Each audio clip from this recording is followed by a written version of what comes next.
প্রিয় দেশবাসী, কালীগঞ্জ উপজেলা আওয়ামী লীগের সভাপতি মরহুম আনারুল আজিম আনার খুন হওয়ার সে মানববন্ধন শুরু করেছে। আপনাদেরকে আমরা দেখানোর চেষ্টা করছি।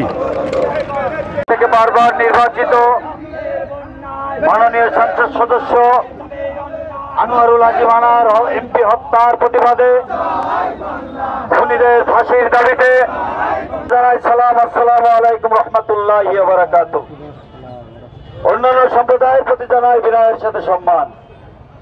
প্রিয় উপস্থিতি, আমাদের যে আন্দোলন, যে বিক্ষোভ, এটা আমাদের অব্যাহত থাকবে। দুঃখের বিষয় হলো এটা,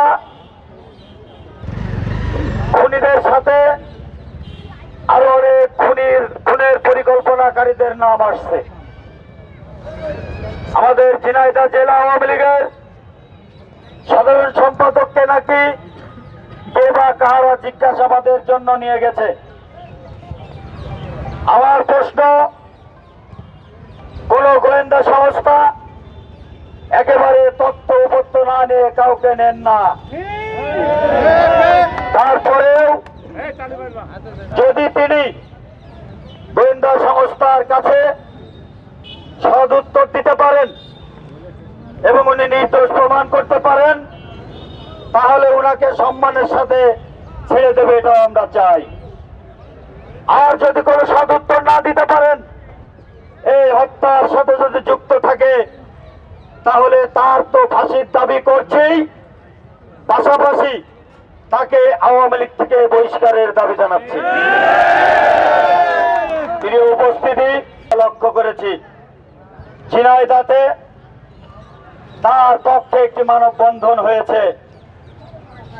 পোড়া কপাল আমাদের কপাল খারাপ। আজকে দীর্ঘ একটি মাস হতে গিয়েছে আওয়ামী লীগের এমপি আনোয়ারুল আজিম আনার নৃশংসভাবে হত্যা হয়েছে। এই যারা আজকে মানববন্ধন করেছেন, এরা এখনো পর্যন্ত একটা বিবৃতিও দেয়নি হত্যার বিপরীতে। আজকে তারা খুনিদের আড়াল করার লক্ষ্যে মানববন্ধন দিয়েছেন।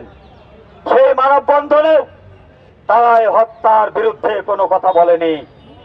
তাহলে আমরা এখনো অনেকটাই নিশ্চিত হয়েছি, আজকে যারা মানববন্ধন করেছে ইনারাও আনোয়ারুল আজিম আনার এমপি হত্যার পক্ষে। ইনারা আজকে বক্তব্য দিয়েছেন। এক কৃষক লীগ নেতা যে কালীগঞ্জ থেকে আমাকে এবং শিবলীকে গ্রেফতার করার দাবি জানিয়েছেন। তাদের কাছে আমার প্রশ্ন, আমরা দুইজন গ্রেফতার হলে তো আপনাদের ভালো হয়, কারণ আনার হত্যার আন্দোলনে আমরা নেতৃত্ব দিচ্ছি। এই আন্দোলন বন্ধ করার জন্য আপনাদের এই দাবি।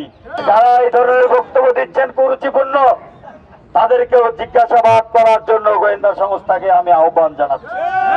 কারণ যদি এরা জড়িয়ে থাকে, তাহলে উচ্চর যেখানে যেখানে আছে সকলে এই বিষয়টি আগের থেকে অবগত ছিলেন। তা না হলে ওনাদের তো গোয়েন্দা সংস্থার উপরে আস্থা নাই। যদি আস্থা থাকতো, তাহলে 24 ঘন্টার আলটিমেটাম দিতেন না আপনাদের নেতাকে ছাড়ানোর জন্য। কেন 24 ঘন্টার আলটিমেটাম দিয়েছেন? আমরা তো কোনো আলটিমেটাম দেয়নি।